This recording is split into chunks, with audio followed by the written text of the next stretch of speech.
Hello fellow tankers, in this video I will address the domination version of the Port of Novorossiysk map. In a previous video I gave you some tips on one conquest version of this map, and I also commented the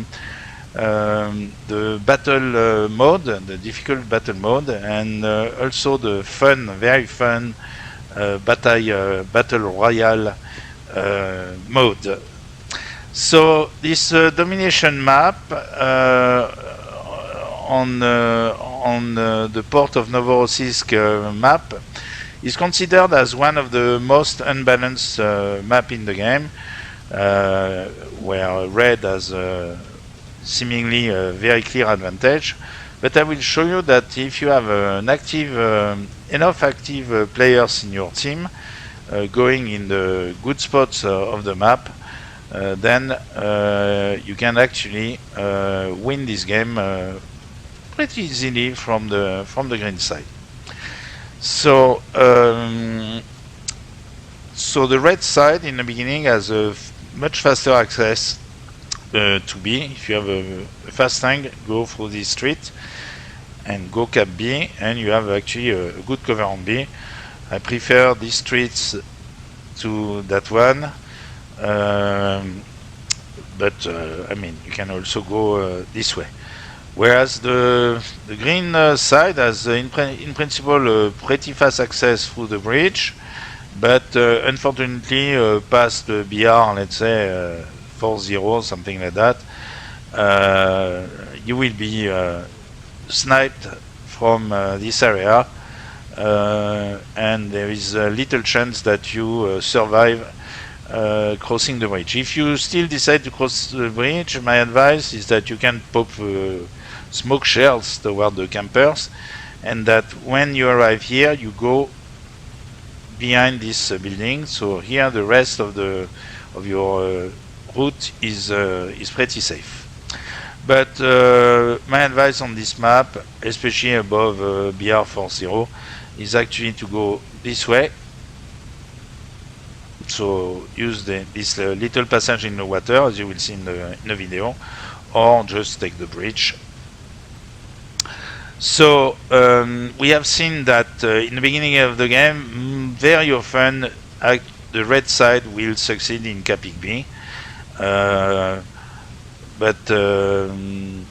definitely the green side will rarely be the first one to cap. So what the green tanks should do is really to concentrate on this area, meaning that they are first to have a few tanks, let's say 2 or 3 at least, along this wall here, which will allow you to fight the 1 or 2 tanks on B, if there is any, to put pressure on the red tanks in the street, and to shoot at a tank here which would pop out from the street. Actually, if B was not capped by the red side, coming here fast allows you to kill every tanks emerging from the different zone. So essentially, if red has not capped B already, if you have enough tanks here, let's say 2 or 3, there is no way that red can cap the zone. Other green tanks should really try to enter this building here. A few months ago, the devs have opened 2 entrances to this window, which actually made this map more balanced. It was a very good idea, and now the green side can enter here and put pressure on the red tanks in the main street. Let me tell you that if green was successful in eliminating most of the red tanks in this area, and possibly also in this area, they can actually put smoke So smoke grenades, smoke shells, here for smoke shells, smoke grenades, to actually cover the capture of B by some allies, green allies.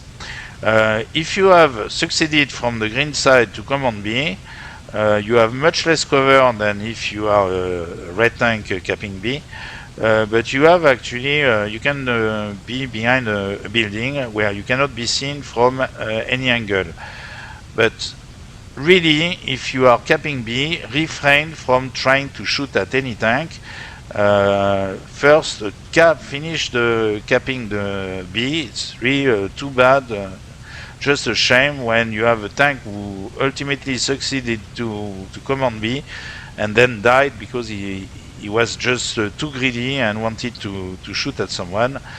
So wait for B to be capped and then you can try to shoot. My best advice is that actually you try to leave B and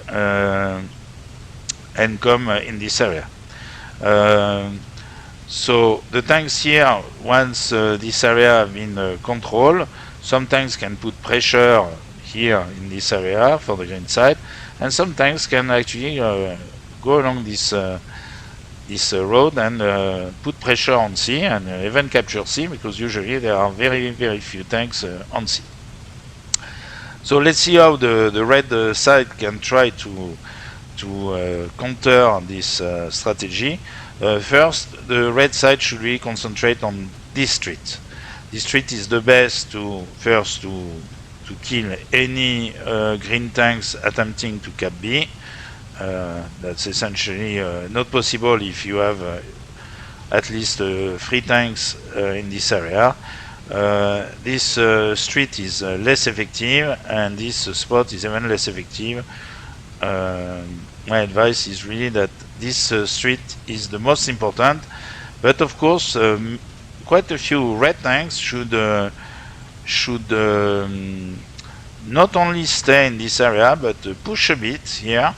Here you are pretty safe. You have just to eliminate if you have a tank here. So push this area and put pressure on the people who would be camping behind this building. Let me tell you that this is unfortunately not a very good position here. That's not where you win the game. You win the game by coming along this building if you are green and trying to infiltrate this building and put pressure on the tanks here. Let me mention a few useless positions on this map. I've seen green losing not because the map is so unbalanced, but because half of the team was camping in this area. I'm not saying that nobody should go there, but at least not more than 1 or 2 max. But you will see that if you go there, you will have a very small impact on the battle.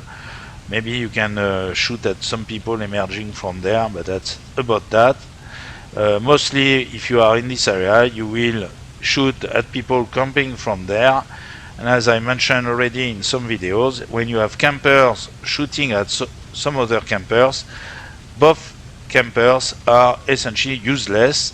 They are not contributing anything to the actual battle. The actual battle is happening here.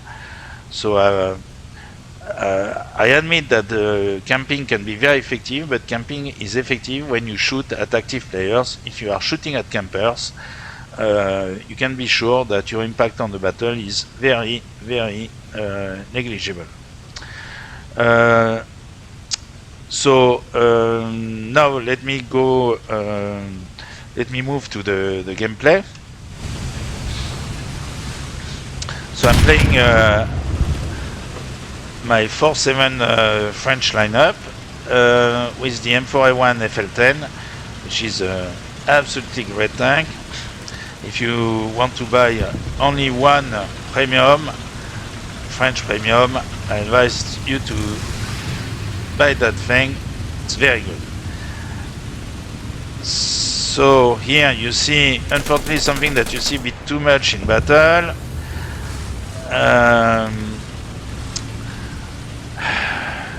first thing to become a good tanker is to learn how to drive and be able to stop if you are ramming an ally.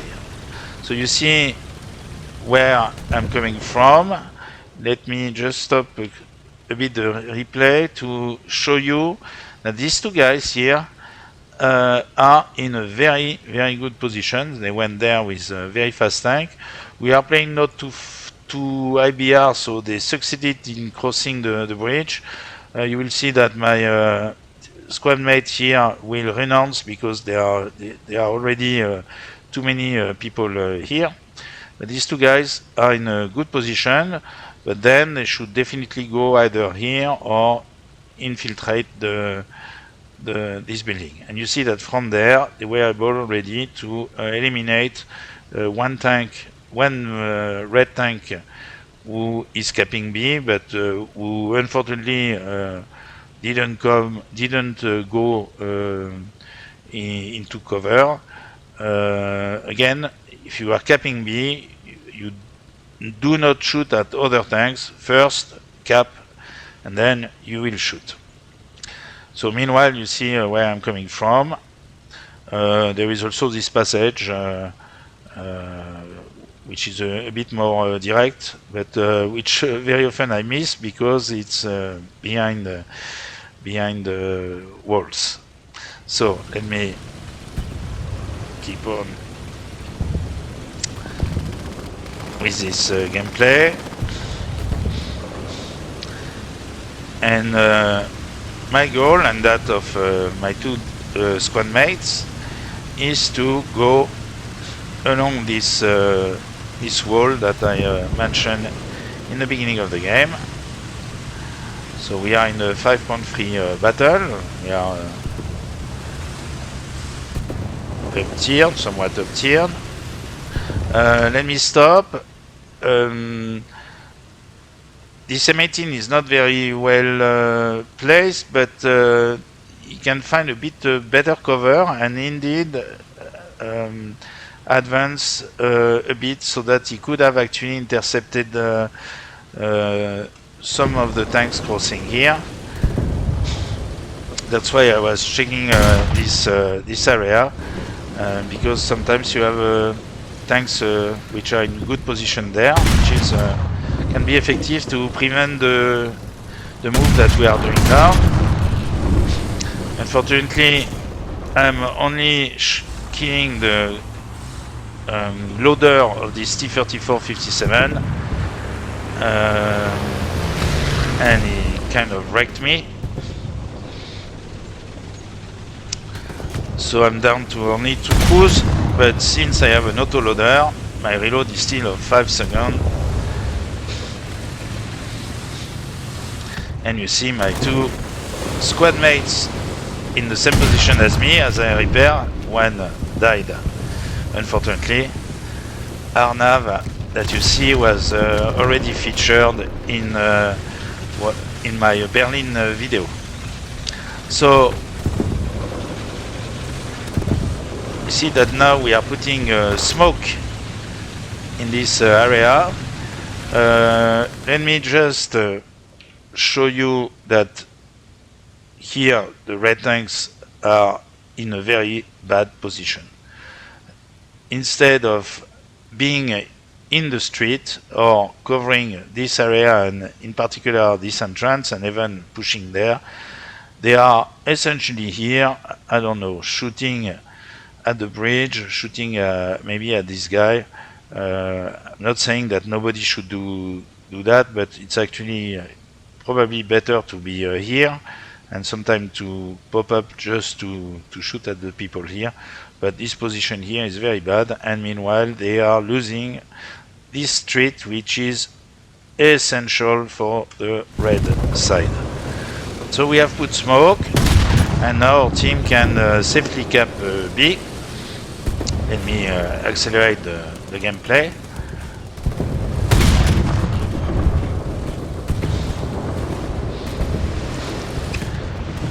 And once you have control this street, you can sometimes actually cross and put some pressure on sea, where there is usually very few people. Here there is nobody, and so we cap C. And now that we have capped the free zones, and that the enemy team is crumbling, we are going to put some pressure to their spawn, which is only fair. Again, let me remind you that at the end of World War II, the Allies spawn killed Nazi Germany. There is no rule which tells you that you should wait once you have the free caps and the enemy is not even close to these caps. There is no rule telling you that you must wait for the enemy behind the caps. At this point, everybody knows that the battle is won by the green side, and you could say that this late spawn killing is nothing but a way to shorten the suffering of the enemy team.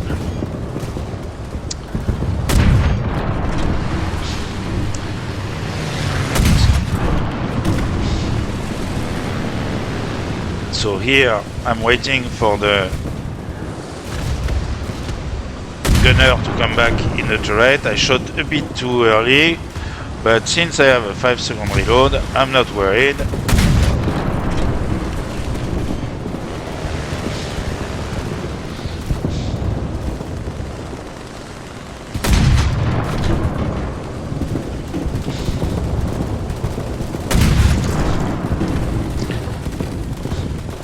So this tank has something like 168mm penetration 0 degree, fire every 5 seconds with a 12 shots autoloader.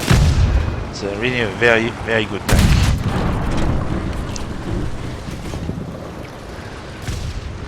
So at this point the battle is finished. I thank you for watching, and I encourage you to read my 2 tutorials. The description is in the links are in the description. And well, thank you for watching. See you in battle.